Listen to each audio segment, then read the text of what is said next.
Sejam bem-vindos mais uma vez ao 12º Fórum Jurídico de Lisboa, este ano com o tema Avanços e recuos da globalização e as novas fronteiras. Estamos a falar de transformações durante estes 3 dias, jurídicas, políticas, económicas, socioambientais e também digitais. Pedia-vos para fazerem silêncio, por favor, para darmos início aqui aos trabalhos e que tomassem os vossos lugares para podermos então dar início aqui aos trabalhos. São muitas pessoas numa sala.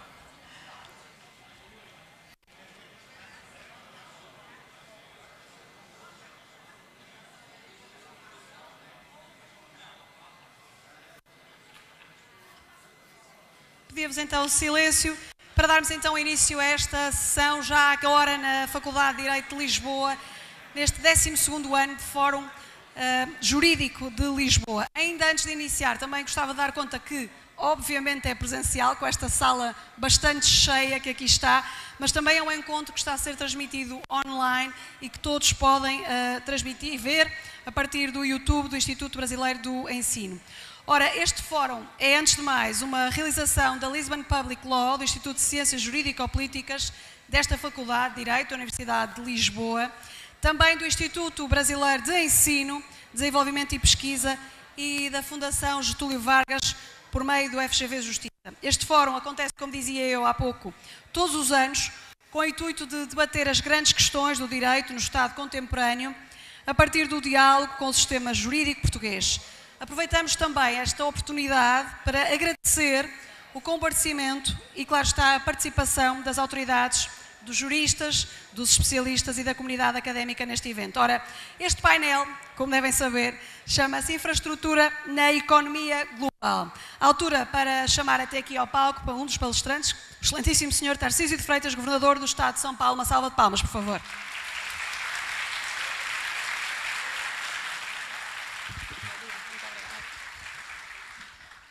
Chamava também ao palco o Walter Baer Filho, diretor jurídico do Banco Nacional de Desenvolvimento Económico e Social. Uma salva de palmas, por favor. O excelentíssimo Sr. António Anastácio, Ministro do Tribunal de Contas da União do Brasil. Um aplauso.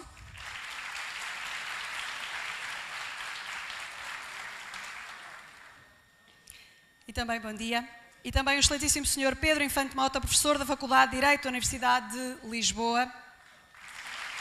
Uma salva de palmas. E para moderar este painel, a excelentíssima Andrea Hagström, diretora de Relações Institucionais da AEGEA. Uma salva de palmas, por favor.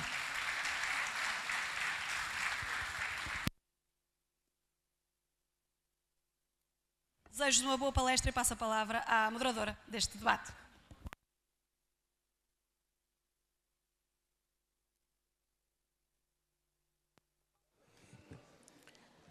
Boa tarde a todos. Em nome do 12º Fórum Jurídico de Lisboa, dou as boas-vindas a todos e todos, cumprimentando primeiramente a nossa mesa de painelistas, o governador do Estado, o senhor Tarcísio de Freitas. Boa tarde. O ministro do Tribunal de Contas da União, o senhor Antônio Anastasia. O professor desta Faculdade de Lisboa, doutor Pedro Infante Mota. E, por último, o diretor jurídico do BNDES, doutor Walter Baer. Em nome dos senhores, cumprimento a todas e todas presentes. Nos cabe aqui, senhores, nesse painel, debater acerca do papel da infraestrutura na economia global. Para tanto, antes de passar para os nossos palestrantes, eu gostaria de dar alguns dados. Relatórios do Banco Interamericano de Desenvolvimento recomendam pautar esse setor não apenas em obras, mas em investimentos que sejam feitos pela ótica dos serviços, aumentando eficiência, incorporando tecnologias e também oferecendo maior qualidade e acessibilidade aos consumidores. Falando especificamente sobre a América Latina e Caribe, a melhoria das infraestruturas ela reduziria a desigualdade e ajudaria essas populações vulneráveis dos países a aumentar a sua renda e ver essa renda crescer, em média, 28% a mais do que a renda dos mais ricos em 10 anos. Por outro ângulo, a gente também poderia citar um estudo da OCDE, de abril desse ano, que detalhou que o investimento financeiro em infraestruturas resilientes não está sendo suficiente para que a gente possa, de fato, enfrentar os impactos climáticos.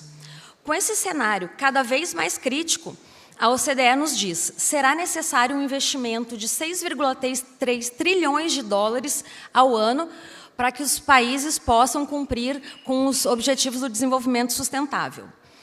Nessa linha, os governos regionais e governos locais estão no que a gente poderia dizer de linha de frente de investimentos sustentáveis. Nessa toada, então, para a gente poder dar início aos nossos debates, eu gostaria de passar a palavra ao governador Tarcísio de Freitas para as suas palavras iniciais.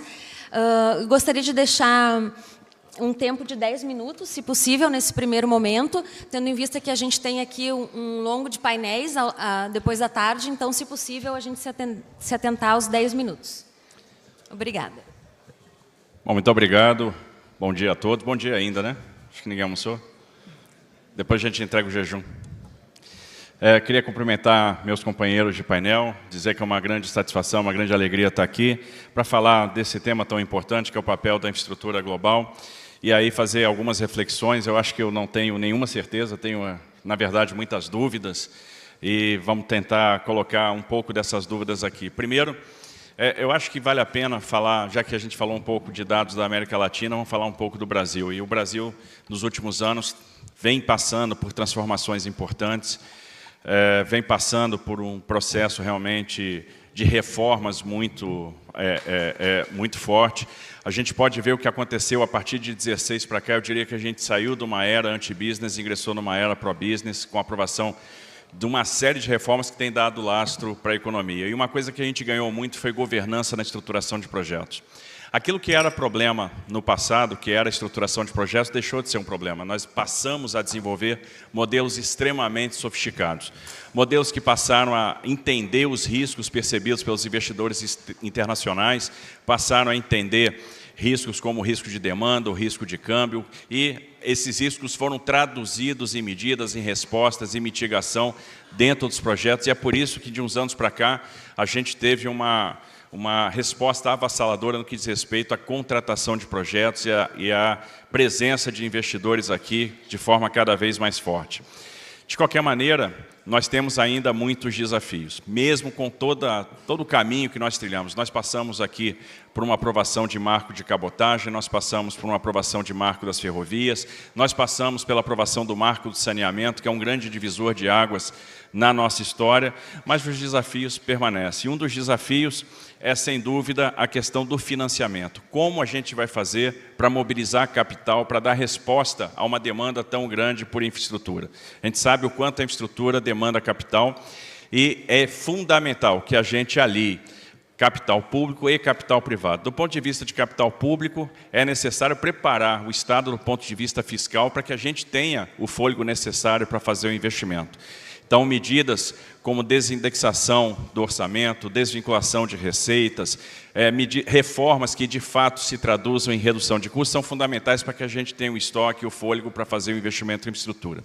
Do outro lado, é fundamental que a gente tenha a capacidade de atrair investimento privado num mundo que é extremamente desafiador. A gente está vendo o que está acontecendo, uma inflação resiliente, taxas de juros em mercados consolidados que permanecem altas, uma drenagem de liquidez internacional. Então, isso é, de fato, um desafio para o mundo corporativo, é um desafio para o mundo emergente, e fica sempre cada vez mais difícil trazer dinheiro, trazer o investimento, mobilizar os grandes players globais de infraestrutura para que eles deem conta de fazer esses projetos. Então, a gente precisa fazer um esforço adicional. E um dos grandes esforços que a gente precisa fazer é estruturar da melhor forma os projetos. Temos um desafio a nível de África, América Latina, Brasil, que é o desafio do saneamento básico. Entendo que o marco do saneamento é um divisor de águas. A gente sempre comparou o marco do saneamento ao pré-sal pelo poder, pela capacidade de libertar investimentos. Quando a gente fala, por exemplo, que vai acontecer na Sabesp nos próximos anos, a gente está falando de 68 bilhões de reais que serão investidos até 2029 para a universalização e 260 bilhões de reais em saneamento até 2060. Porque, observe, mesmo São Paulo, que é o estado mais rico do Brasil, tem deficiências em saneamento. Guarulhos, que é a segunda maior cidade do estado, só trata 20% do esgoto. As cidades do Alto Tietê tratam 50% do esgoto. A cidade de São Paulo trata 83% em relação àquilo que é coletado, mas ela não alcança, por exemplo, os contratos não alcançam as áreas informais consolidadas, então é necessário fazer um esforço enorme no que diz respeito a saneamento básico, e é impossível monetarizar as externalidades que serão geradas, em termos de repercussão na saúde, no aumento da produtividade, diminuição do absenteísmo, então é uma coisa realmente notável. Outro desafio é a descarbonização da infraestrutura, e a gente tem que se preparar para essa descarbonização.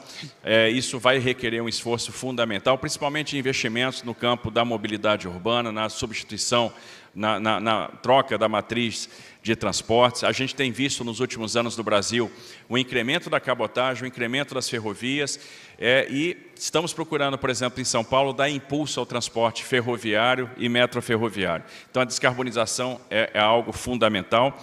Nós precisamos também pensar nas cidades resilientes, pensar como a gente vai fazer a adaptação das cidades para as mudanças climáticas, e hora a gente vai estar raciocinando com estiagem, hora a gente vai estar raciocinando com a contenção de cheias. Então, como essas cidades vão se tornar mais permeáveis, que tipo de estruturas para acomodar essas cheias nós vamos construir, né? E, obviamente, tem toda uma questão de meio ambiente, de proteção dos mananciais, proteção de nascentes que está envolvida. Então, é um investimento que é conjugado.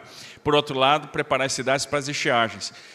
Nós passamos parte do ano nos preparando para cheias, enfrentando cheias, parte do ano nos preparando para essas estiagens. E aí a reservação de água, a questão das outorgas, a questão das captações, a questão do aproveitamento dos aquíferos subterrâneos, enfim, tem um elenco de atividades que precisam ser tomadas. Uma questão fundamental é financiamento.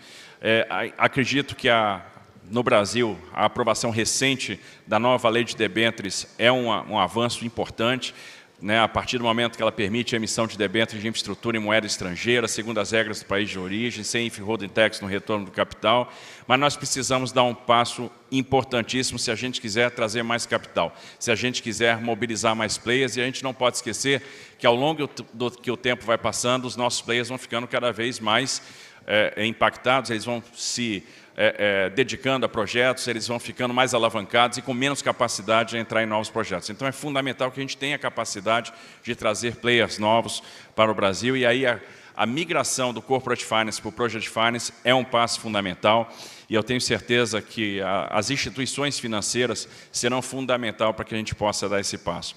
A gente viu no Brasil uma reforma do sistema financeiro nos últimos anos, um aprimoramento do mercado de capitais, e isso tem ajudado a financiar infraestrutura cada vez mais. A gente consegue, via mercado de capitais, hoje, fundings de mais longo prazo, e isso é fundamental.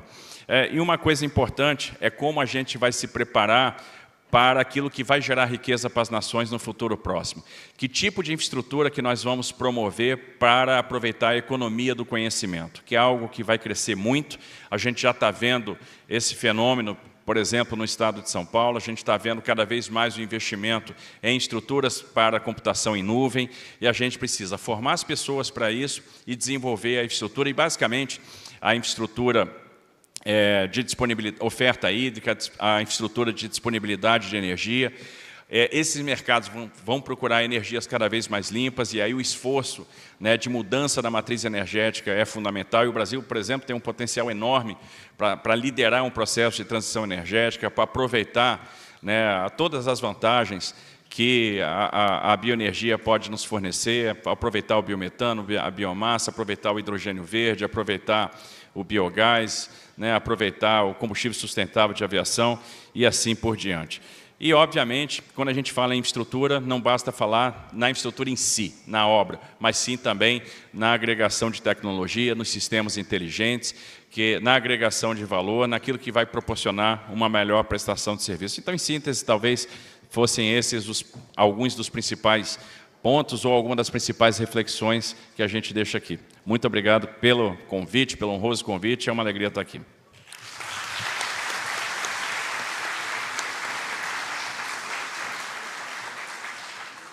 Muito obrigada, governador. É um desafio grande, mas já demos o primeiro passo. Eu passo agora, então, a palavra ao ministro do Tribunal de Contas da União, senhor Antônio Anastasia, para nos contar um pouquinho como que o Tribunal de Contas tem auxiliado, né, conseguir que a infraestrutura, de fato, atenda as pessoas e a alocação de recursos seja feita de forma eficiente. Obrigada, ministro. Muito obrigado, doutora Andréia. Quero cumprimentá-lo, cumprimentar meus colegas de painel, governador Tarcísio, doutor Baelli, professor Infante, todas as senhoras e senhores presentes. Como o governador Tarcísio, com o dom da concisão que tem, economizou 3 minutos, eu vou roubar parte desses 3 minutos, se ele me permite um pouquinho.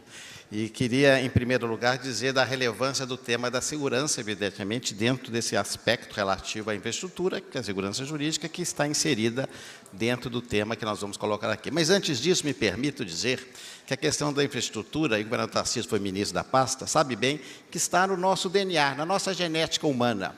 Os grandes governantes, ao longo dos séculos da história e dos milênios, sempre se dedicaram a grandes obras de infraestrutura, inicialmente na engenharia.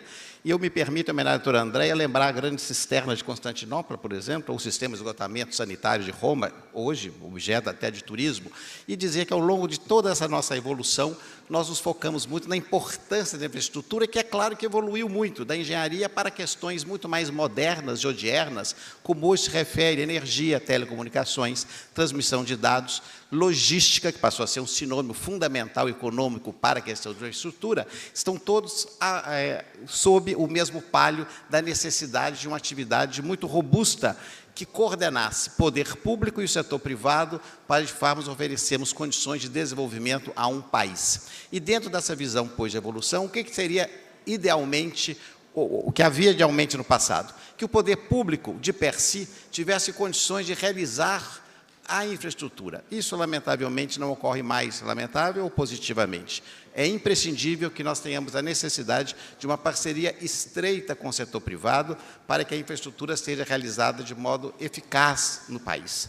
Então, desse modo, para realizarmos essa infraestrutura, quais seriam os insumos necessários para que a infraestrutura ocorresse e permitisse que a logística se completasse dentro do nosso círculo? Em primeiro lugar, o governador Tarcísio coloca muito bem, uma indagação sobre o X da questão, que é a questão do financiamento. Para nós termos financiamento, eu dizia há pouco, a necessidade de ter um ambiente amigável, de segurança jurídica, de equilíbrio das partes, para que, de fato, possamos ter um ambiente adequado, que o empresário, quer nacional, quer estrangeiro, se sinta confortável em contratos de longo prazo. E agora entro, então, naquilo que a doutora André me perguntava, aqui na presença do ministro Benjamin Zimmermann, meu colega, do ministro Jonathan, do ministro Haroldo Cedras, todos os colegas do Tribunal de Contas da União, a percepção de uma evolução muito recente da nossa administração pública, felizmente, na área do controle, que não adianta pensarmos mais com os códigos do passado, com a visão ultrapassada, anacrônica, diria até um pouco obsoleta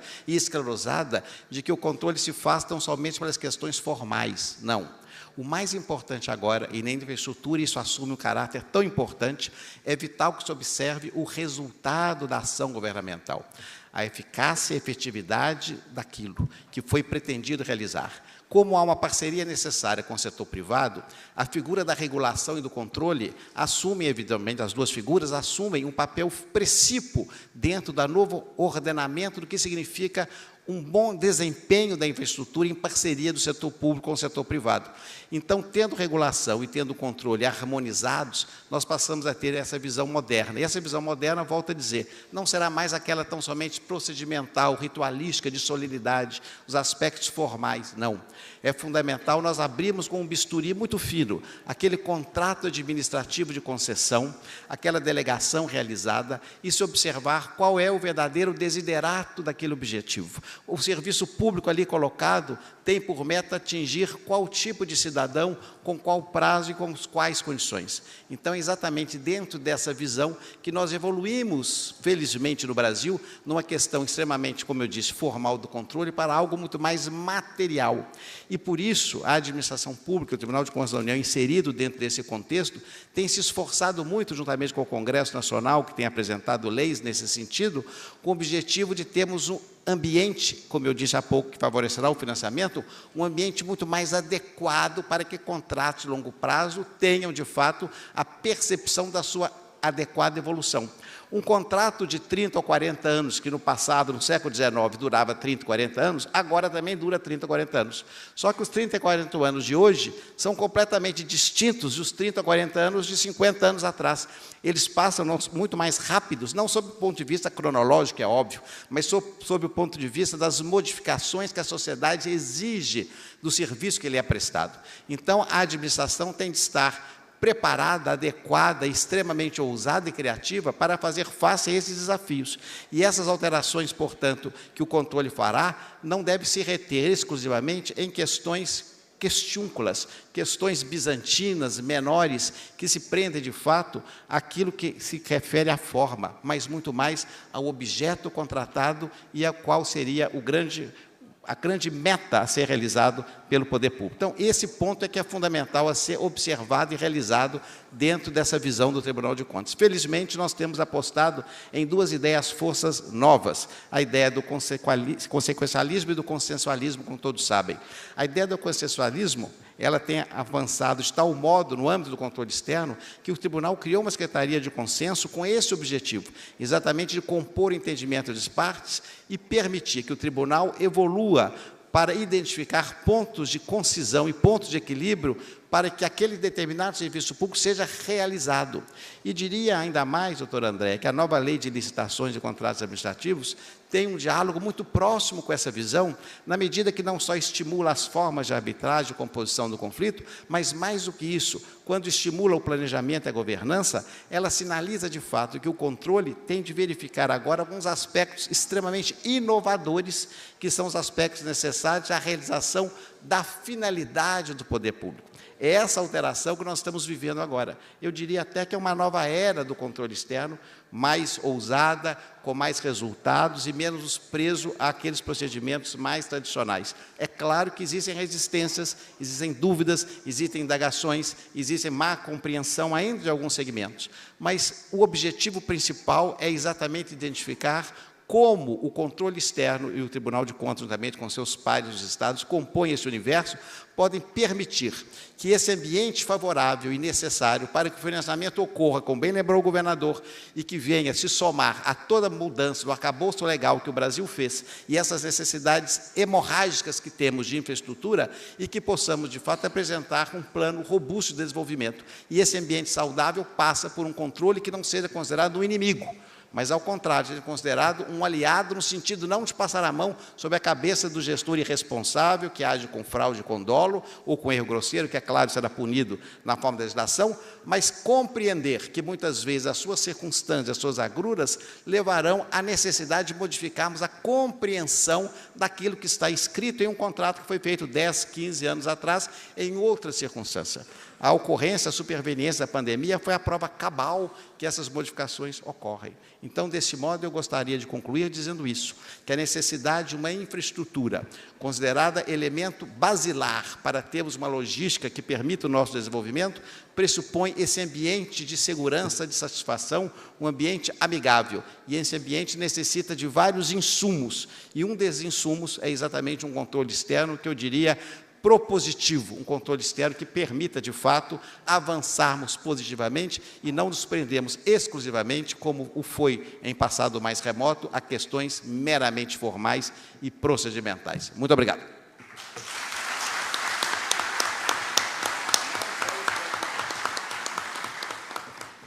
Muito obrigada, ministro.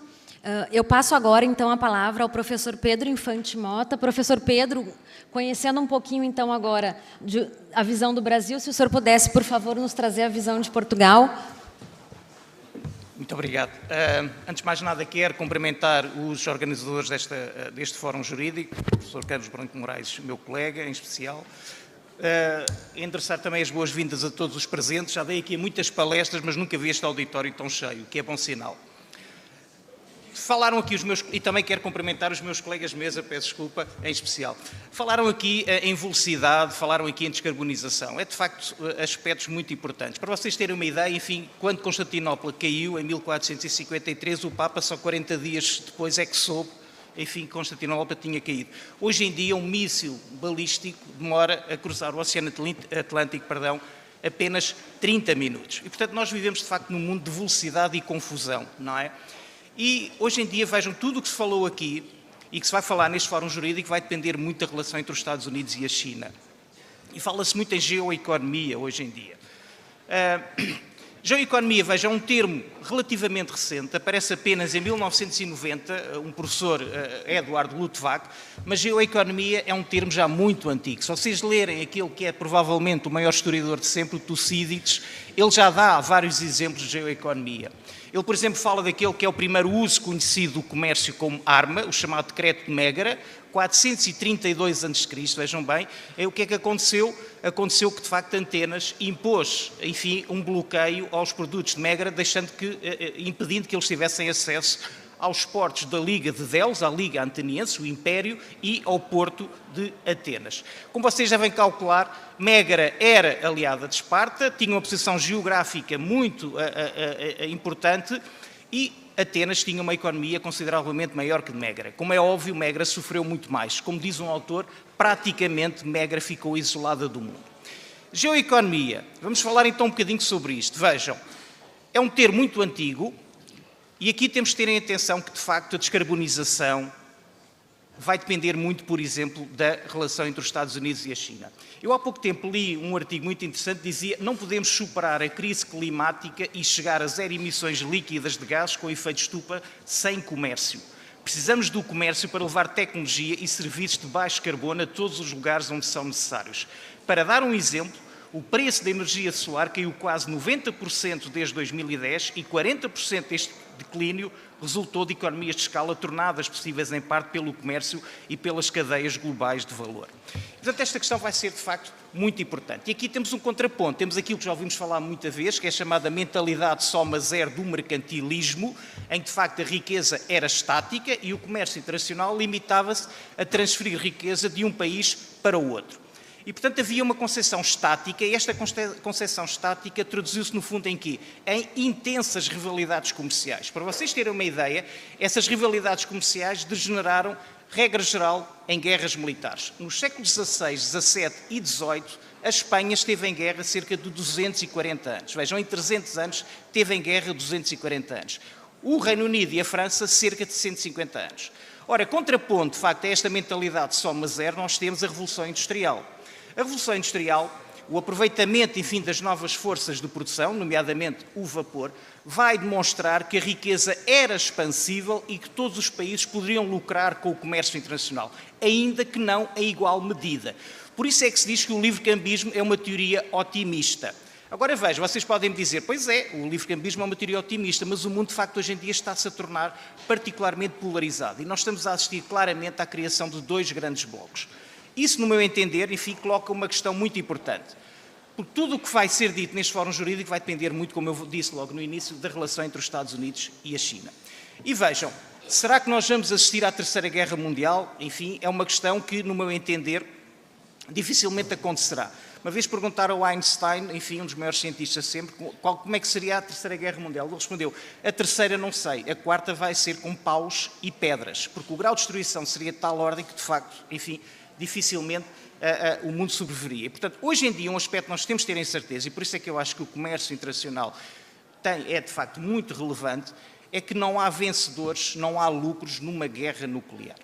E a questão que aqui se coloca é se, de facto, o mundo em que vivemos é parecido ao mundo, por exemplo, enfim, do período clássico da Grécia, porque vocês sabem, enfim, hoje em dia fala-se muito, vocês já devem ter ouvido falar muito da armadilha de Tucídides, em que ele diz que, de facto, a ascensão de Atenas causou grande receio junto de Esparta e isso levou à famosa Segunda Guerra do Peloponeso. E a questão que se coloca também, vejam, a Alemanha, na Primeira Guerra Mundial, também levou, enfim, ao despolutar da Primeira Guerra Mundial. Portanto, nós temos aqui um contraponto. Será que o atual mundo vai degenerar uma guerra militar entre os Estados Unidos e a China? No meu entender, eu penso que não. Enfim, estou a fazer futurologia, como é óbvio. Espero bem que não aqui entre nós. Porque, vejam, há duas grandes diferenças. Primeiro, o poder nuclear. Não é? Portanto, como eu já disse, não há vencedores nem lucros numa guerra nuclear. Isto, enfim, o grau de destruição é imenso. Vejam, durante a Guerra Fria, a União Soviética e os Estados Unidos tinham um arsenal que dava para destruir o mundo 50 vezes. Vejam bem, eu penso que bastava uma, mas de facto eles acumularam armas atrás de armas. Portanto, eu penso que este é o primeiro aspecto e o mais relevante. E o segundo aspecto é, de facto, a crescente integração da economia mundial. Apesar da guerra comercial que os Estados Unidos estão a ter com a China, a verdade é que as exportações da China para os Estados Unidos têm diminuído em alguma medida, mas as exportações, por exemplo, do Vietnã e de outros países vizinhos da China têm aumentado para os Estados Unidos. Ou seja, há aqui um redirecionamento dessas exportações chinesas para outros países que, por sua vez, exportam para os Estados Unidos. E, portanto, hoje em dia, a crescente integração da economia mundial foi acompanhada por uma fragmentação do processo de produção, ou seja, pelo aparecimento das cadeias globais de valor. Para vocês terem uma ideia, existem cerca de 3.700 restaurantes McDonald's na China. Aliás, amanhã vai haver aqui um palestrante, uma pessoa particularmente famosa, o jornalista Thomas Friedman, em que ele até invoca uma teoria chamada McDonald's nunca entrariam em guerra. A teoria foi depois desmentida, como nós sabemos, mas de facto ele escreveu essa teoria no livro Lexus e Oliveira. Hoje em dia, de facto, vejam, quando a China, por exemplo, hoje em dia muitos produtos da Apple são de facto montados na China, por uma empresa do Taipei chinesa, Foxconn. Vejam, não há relações propriamente, como vocês sabem, diplomáticas normais entre a China e o Taipei chinês. A verdade é que o Taipei chinês é um dos grandes investidores no território chinês. Aliás, se vocês forem ver as relações comerciais do Taipei com a China são cerca de 5 vezes superiores às relações do Taipei com os Estados Unidos e com a União Europeia. E, portanto, esta fragmentação do processo de produção aumentou claramente a interdependência e é este aumento da interdependência que leva àquilo que nós estamos a assistir nos dias de hoje, que é a utilização do comércio e do investimento direto estrangeiro como arma. Ou seja, os Estados Unidos, enfim, temos a guerra comercial, os direitos aduaneiros foram aumentados, o Presidente Trump disse que quem iria pagar os direitos aduaneiros eram, de facto, os chineses. Não é verdade, os estudos têm sido feitos, dizem que grande parte desses direitos aduaneiros foram pagos pelos consumidores norte-americanos, porque quando nós cobramos um direito aduaneiro, nós no fundo estamos a impor um imposto. E por outro lado, vejam também os fluxos de investimento direto estrangeiro da China on-road têm aumentado significativamente. A China tem cerca de 900 bilhões, como se diz no Brasil, em Portugal 1.000 milhões de bilhetes do Tesouro norte-americanos e, portanto, a China não tem grande interesse em que a economia norte-americana entre em derrocada, porque isso vai, de facto, fazê-la perder muito dinheiro. Existem milhares e milhares de empresas chinesas espalhadas por esse mundo fora. Em Portugal nós temos algumas empresas, por exemplo, estratégicas, que estão, enfim, nas mãos dos chineses. Também, enfim, a elite chinesa conta-se, tem cerca de 7, enfim, trilhões de dólares depositados em países terceiros e, portanto, na minha opinião, muito dificilmente, e volto a frisar, eu acho que o poder nuclear é, de facto, um argumento decisivo, mas eu penso que o argumento liberal otimista, como, enfim, é associado ao livre-cambismo, eu penso que, de facto, é um argumento também a ter em conta. E, portanto, dificilmente, enfim, na minha opinião, nós, enfim, incorreremos numa terceira guerra mundial. Assim espero. Muito obrigado, espero que não tenha falado muito depressa. Há uns anos eu fui dar uma conferência ao Brasil e fiquei com a alcunha, os brasileiros são bons a colocar alcunhas, da Ayrton Senna, porque quando eu acelerava ninguém me apanhava. Espero que tenha falado mais devagar. Muito obrigado.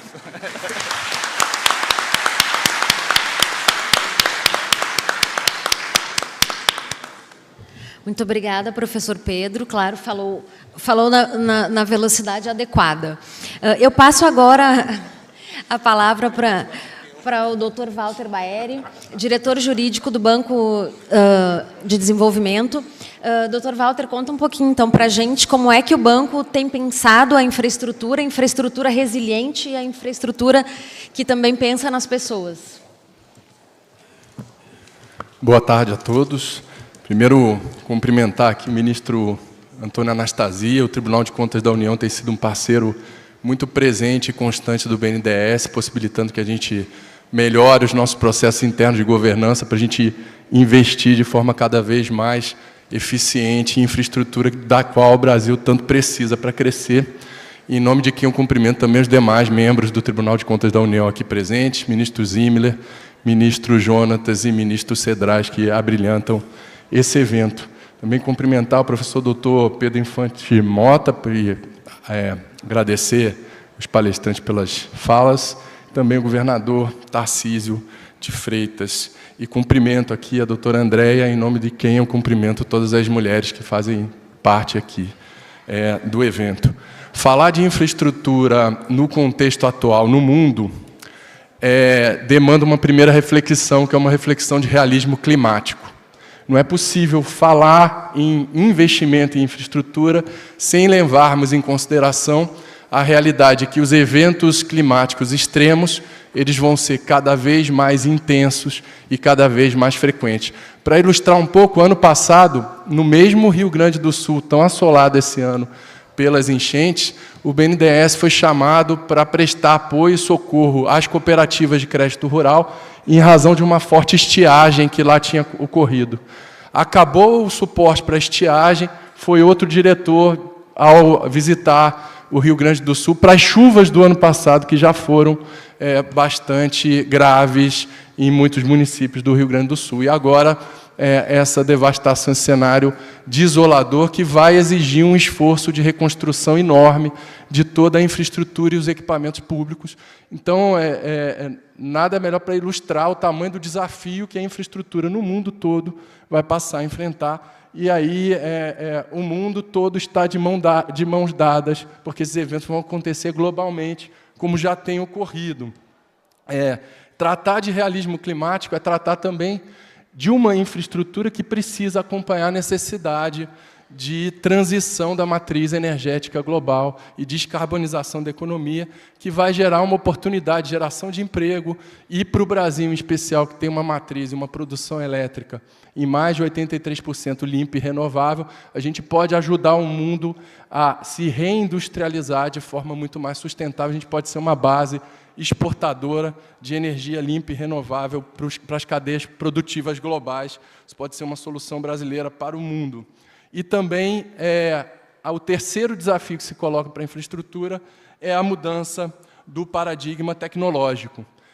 Cada vez mais a economia caminha para uma economia que vai ser baseada em métodos produtivos automatizados, a robotização nos processos industriais cada vez mais presente, a necessidade de ampliação da infraestrutura de telecomunicação e conectividade, em razão da realidade hoje presente do desenvolvimento exponencial da inteligência artificial, que vai se agregar ao método produtivo e vai fazer com que a gente planeje, pense e execute a infraestrutura como nunca se fez na história da humanidade.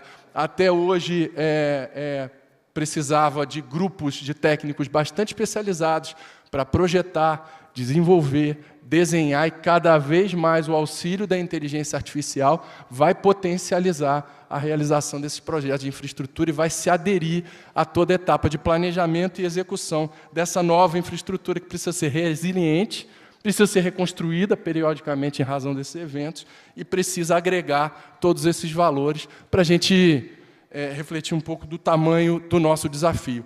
Dentro desse cenário, e pensando que infraestrutura é competitividade e produtividade, a gente tem um desafio que ele é regulatório.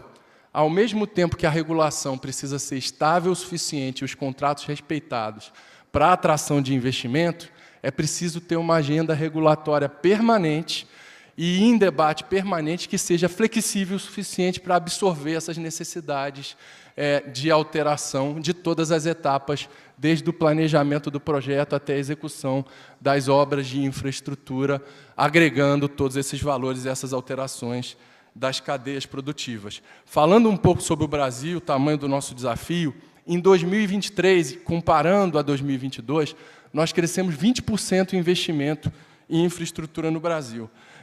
Nós investimos, ano passado, cerca de 43 bilhões de dólares, desses 10 bilhões de investimento público e 33 bilhões de investimento privado. O investimento privado vai ser cada vez mais prevalecente pela necessidade de funding que nós temos, mas não, ele é insuficiente para sozinho dar conta do tamanho do desafio. Isso representou 1,99% do PIB. Para a gente ter uma infraestrutura em desenvolvimento, a gente precisaria ter investido 4,31% do PIB, aproximadamente, o que dá um gap de em torno de 50 bilhões de dólares de subinvestimento em infraestrutura, para a gente ter uma infraestrutura competitiva e adequada para gerar competitividade e crescimento para o país, para a gente entender um pouco do tamanho do nosso problema e dilema e necessidade de novos fundings para o desenvolvimento da infraestrutura. Nesse sentido, nós temos a nova política industrial, o novo PAC, o Plano de Transição Ecológica, como uma grande agenda governamental para possibilitar o crescimento de infraestrutura. E o maior gap entre os setores de infraestrutura no Brasil é justamente transporte e logística, que a gente tem um desafio enorme de melhoria dos meios urbanos para a mobilidade urbana. O Brasil faz cerca de 18 bilhões de viagens e de transportes e deslocamentos diários, e fortemente calcado numa matriz de mobilidade urbana de ônibus. Os ônibus a diesel são responsáveis por 50% da poluição dos meios urbanos. Então, a agenda de descarbonização do nosso sistema viário e melhoria da infraestrutura é urgente, não só para a melhoria da qualidade ambiental dos centros urbanos, mas melhoria da qualidade de vida das pessoas e da produtividade para o Brasil crescer. Nesse sentido, o BNDES ele tem uma agenda e vem investindo fortemente no setor de infraestrutura.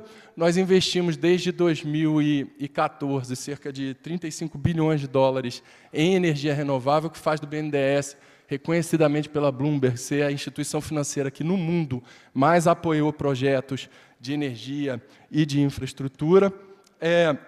Nós somos o maior financiador de projetos de longo prazo de infraestrutura. Só no ano passado nós agregamos valor nessa agenda, parte investimento do BNDES, 16 bilhões de dólares em 2023. Então, boa parte daquele investimento privado, dos 33 bilhões, foram feitos com funding do BNDES, porque é a instituição financeira que consegue emprestar no longo prazo e no prazo de maturidade que os investimentos de infraestrutura demandam e exigem. Ainda mais num cenário de desapetite ao risco e pensamento de curto prazo, é preciso de uma instituição financeira que pense no funding de longo prazo, e é o que a gente tenta fazer. Nós temos um projeto e um programa grande de eletrificação das frotas urbanas, como eu estava falando.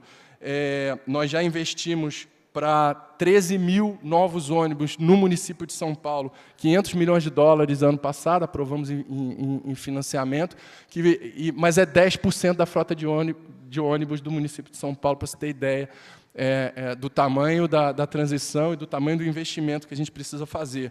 Só em esforços de eletrificação, o Brasil precisa investir até 2038 cerca de 56 bilhões de dólares. E para tratar, e para finalizar, o BNDES, ano passado, ajudou a estruturar, e o governo federal e o BNDES, sob a liderança do presidente Aloysio Mercadante, sob a orientação do governo Lula, tem cooperado com todos os estados, sem exceção. O estado de São Paulo tem sido um parceiro do BNDES, o BNDES tem apoiado iniciativas lá também, e a maior iniciativa hoje em São Paulo para esse programa de mobilidade urbana é justamente o investimento previsto para a linha 6 do metrô de São Paulo, que é o maior projeto de infraestrutura logística e mobilidade urbana da América Latina, com potencial de agregar 630 mil viagens por dia, 630 mil pessoas em seus deslocamentos por dia dentro do município de São Paulo, tirando do ar 228 mil toneladas de CO2.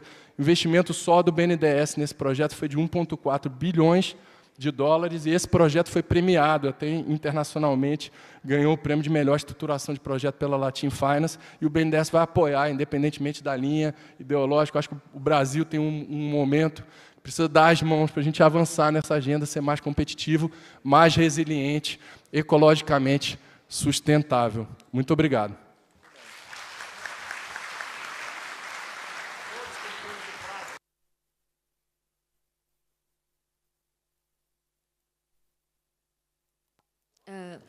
Com esse pano de fundo, então, precisando de infraestruturas resilientes, infraestruturas que pensam nas pessoas, aliado às restrições fiscais que nós vimos na maioria dos países, as questões geopolíticas, como trouxe o doutor Pedro, eu vou dar como fomos exemplares no tempo, temos 5 minutos para as conclusões finais. Por favor, governador. Não, só acrescentar, além da beleza da modelagem do projeto da linha 6 do metrô, é um Project Finance. Então, isso mostra como é importante a gente evoluir nessa questão da estruturação, do financiamento. Eu tenho certeza que se a gente conseguir estruturar mais projetos e caminhar mais na direção do Project Finance, o que a gente vai libertar de capacidade, né, de trazer investimento é sem precedente. A gente tem realmente condição de trazer muito dinheiro. E tem uma coisa interessante.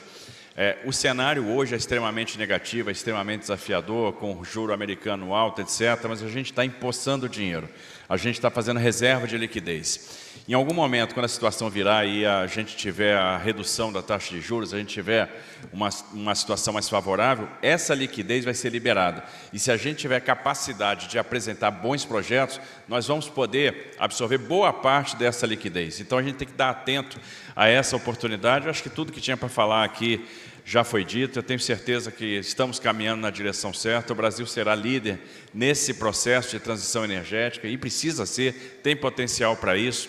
Quando houve, né, a crise do petróleo no final da década de 70, né, foi a criatividade do brasileiro que salvou ao nosso país por meio, né, da utilização da cana-de-açúcar, que tem a maior relação energia por biomassa que a gente conhece. E, novamente, a cana nos dá vários instrumentos interessantes. É o combustível sustentável de aviação, é o fertilizante, é o hidrogênio verde, é o biometano. Então, a gente pode se valer muito disso. E o desafio agora realmente é a gente pensar nas nossas cidades resilientes, pensar na infraestrutura resiliente, nos desafios. Esse exercício tem que estar presente nos novos projetos rodoviários, nos projetos ferroviários, nos projetos portuários, né? E, sem dúvida nenhuma, a gente investir cada vez mais no transporte de massa, na mobilidade urbana, no saneamento básico e, obviamente, a gente tem um corredor de oportunidades aí. Então, eu sou um otimista, por natureza, eu tenho certeza que a gente tem um caminho excelente para trilhar, percebendo primeiro o desafio, que se a gente não perceber o desafio, a gente não consegue construir respostas, mas eu entendo que a gente cresceu muito nos últimos anos, principalmente no que diz respeito a instrumentos de planejamento, a gente aprendeu a planejar, a gente aprendeu a enxergar a longo prazo e estruturação de projetos. Então, acho que nós temos todos os elementos na mesa para fazer um grande trabalho. Continuamos contando com o BNDES, que é esse grande instrumento de financiamento de longo prazo, né, tão importante para a infraestrutura nacional, com o Tribunal de Contas da União. E agora, ministro Anastasia, eu tenho que falar dos Tribunais de Contas dos Estados também, né, que nos ajudam bastante. E eu tenho certeza que o futuro que vem por aí vai ser um futuro de muitas realizações. A gente está plantando para isso. Então, parabéns a todos. Muito obrigado aí pela presença.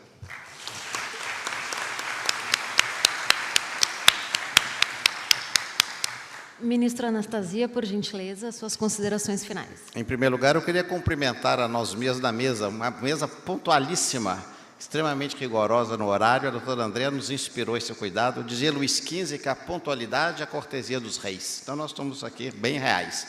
E eu quero também cumprimentar a todos pelo otimismo que o governador há pouco se manifesta, que tem o nosso aplauso e endosso e total adesão. Em matéria de infraestrutura, se nós não estivermos otimistas, nós seremos fracassados previamente, porque infraestrutura pressupõe o quê? Longo prazo. Ninguém faz infraestrutura. A China não fez a muralha da China em uma década ou em um mandato. O Egito não fez as pirâmides do Egito também em um reinado de um só faraó. E poderia citar aqui uma miríade de exemplos nesse campo. Infraestrutura significa longo prazo. E longo prazo tende a ver com o quê? Otimismo, que é sinônimo técnico de planejamento. E por isso mesmo, nós todos colocamos aqui, em respectivas visões, posições que demonstram que há um ambiente favorável no Brasil hoje, com a mudança legislativa, com a mudança da capacidade empresarial, com essa questão econômica que vai melhorando, para termos, de fato, essa possibilidade vigorosa de infraestrutura, que é essencial, imprescindível para que o Brasil dê o salto definitivo para o seu desenvolvimento. Então, foi com muita alegria que eu escutei todas as ponderações dos meus colegas e percebo que, de fato, há essa sensibilidade hoje, mas para criarmos esse ambiente plenamente favorável, com menos litígios, menos conflitos, com mais otimismo e planejamento, é fundamental que haja essa união de forças. Lembrou muito bem o governador Tarcísio a questão do Tribunal de Contas dos Estados, que estão em estreita parceria conosco, e da mesma forma não só o TCU, mas também o Ministério Público, o Poder Judiciário, essa questão do controle, e todos os agentes econômicos que podem perceber, como lembrou muito bem o Dr. Baeri, representando aqui o BNDES, que o recurso aplicado é bem aplicado e tem retorno, porque também ninguém pode pensar que vai chamar o empresário para investir na infraestrutura de um país, dizendo, olha, a infraestrutura é um pouco arriscada, daqui a uns anos não sabemos o que vai acontecer, o seu contrato será rígido ou não. Claro que isso é impossível, ele tem que ter segurança plena. Portanto, com otimismo, planejamento e segurança, nós avançaremos. Muito obrigado.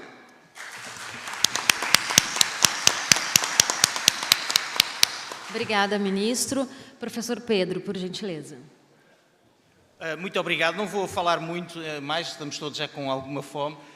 Eu ouvi aqui, enfim, os meus colegas de mesa falar, de facto, de infraestruturas, uma matéria muito importante. Eu sei que o Brasil é uma matéria à qual eu tenho dedicado alguma atenção.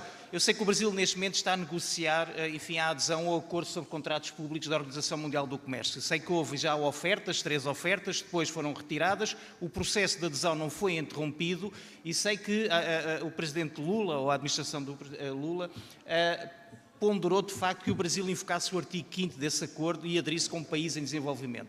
Eu penso que, enfim, que o acordo oferece muitas flexibilidades, de modo a que o Brasil possa, de facto, participar e possa poupar muito dinheiro, porque os estudos que têm sido feitos dizem que quando há concorrência em matéria de contratação pública, por exemplo, as poupanças podem ser da ordem dos 15% a 30%. E como disseram alguns dos meus colegas de mesa, de facto, as infraestruturas reclamam muito, muito dinheiro. Só para vos dar um exemplo, aquela que é a maior potência económica da atualidade, enfim, os Estados Unidos da América, são parte desse acordo.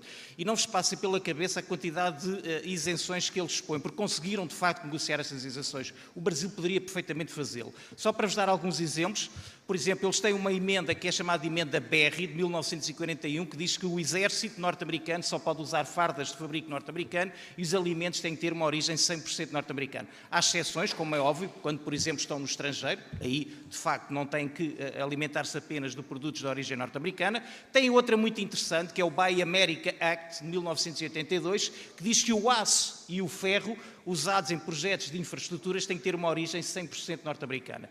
Também esta possibilidade é passível de isenção, por exemplo, se a utilização de aço e ferro norte-americano aumentarem em 25% o custo total do projeto. E, portanto, e tem outra isenção, já agora lembrei-me, também tem os chamados mercados reservados, ou seja, para pequenas empresas, por exemplo, propriedade de antigos veteranos da guerra, propriedades de mulheres, propriedades de zonas afetadas por uma elevada taxa de desemprego. E, portanto, esse acordo oferece muitas possibilidades. O Brasil é um mercado com uma grande dimensão, como foi dito aqui, hoje em dia, se não é a 8ª maior economia do mundo, anda lá muito perto, e, portanto, é um mercado muito apetecível. E o Brasil poderia, de facto, utilizar essa sua dimensão para, enfim, aderir a esse acordo em termos favoráveis e garanto que, enfim, que a poupança seria bastante. A concorrência iria aumentar. Havia a haver, de facto, algumas empresas brasileiras que seriam prejudicadas, mas o comércio é mesmo assim. Enfim, o comércio gera benefícios para a economia no seu todo, mas há partes da população que vão ser afetadas. Isso aconteceu, por exemplo, em Portugal. Só para acabar, Portugal, como vocês sabem, a Organização Mundial do Comércio entrou em funções em 1995. É uma organização muito importante para o Brasil. O Brasil é o único país que eu conheço em que teve 3 antigos embaixadores em Genebra que abandonaram o cargo para assumir o cargo de Ministro de Relações Exteriores. O embaixador Luís Filipe Lampreia, Celso Slaffer e Celso Amorim, o que demonstra bem a importância que o Brasil dava ao OMC. E também demonstra bem porque é que ela hoje em dia está no limbo, porque o Presidente Trump disse claramente que a Organização Mundial do Comércio era inimiga declarada dos interesses norte-americanos e, como vocês sabem, o órgão de recurso, que era o único tribunal com jurisdição compulsória que os Estados Unidos aceitavam, o Presidente Trump bloqueou a nomeação de novos membros para esse órgão e esse órgão deixou de funcionar. O Presidente Biden manteve esse bloqueio, o que demonstra muito, de facto, a relevância que a OMC poderia ter, enfim, nesse aspecto. Agora vejam, eu acho que era, de facto, importante e acho que o Brasil pode, de facto, e deve aderir a este acordo. Vejam, a China já vai na 7ª oferta de negociações e, portanto, porque a China, vejam, este acordo oferece muitas vantagens, desde logo acesso à inovação tecnológica, não é? Porque hoje em dia as infraestruturas, de facto, dependem muito dessa inovação tecnológica e o aumento da concorrência. Isso seria particularmente importante. E, portanto, penso que seria um passo. Eu sei que no Brasil esta questão está a ser muito discutida, eu tenho lido muitos artigos em revistas especializadas brasileiras e penso que é um aspecto que, de facto, o Brasil deveria ponderar. Só para acabar, nada impede que alguns Estados brasileiros não fiquem sujeitos à disciplina deste acordo. Para vos dar um exemplo, os Estados Unidos, como vocês sabem, têm 50 Estados, mas só 37 estão sujeitos à disciplina deste acordo. Houve 13 que decidiram ficar de fora. Portanto, há muita flexibilidade e seria, de facto, um aspecto que o Brasil poderia ter em conta, porque permitia, de facto, poupar muito dinheiro. Muito obrigado.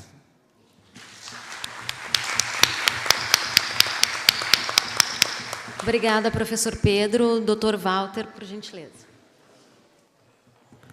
Acho que rapidamente, já dado adiantado da hora e o consenso da hora do almoço, né, que sempre surge, Rapidamente, dizer que o Brasil tem esses desafios enormes no setor de infraestrutura para gerar uma agenda positiva de competitividade, mas tem igualmente uma oportunidade gigantesca.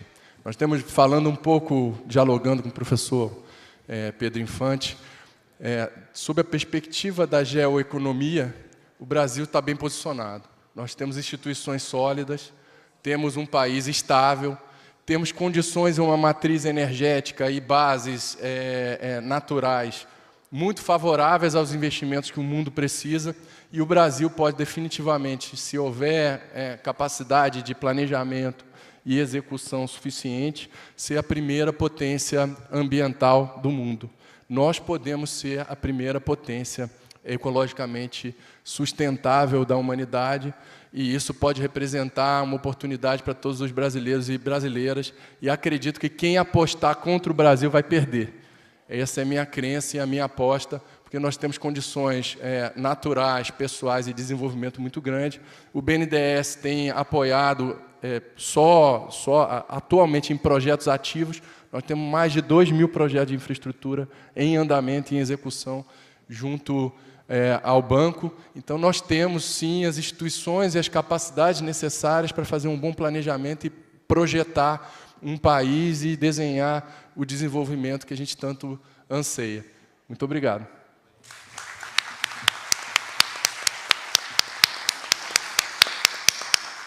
Obrigada, doutor Walter. Obrigada pela concisão também. Então, chega ao fim esse nosso painel. Queria agradecer a todos os palestrantes, agradecer a cada um de vocês que ficou aqui até a hora do almoço e dizer que, dado o avançado da hora, não teremos perguntas. Muito obrigada.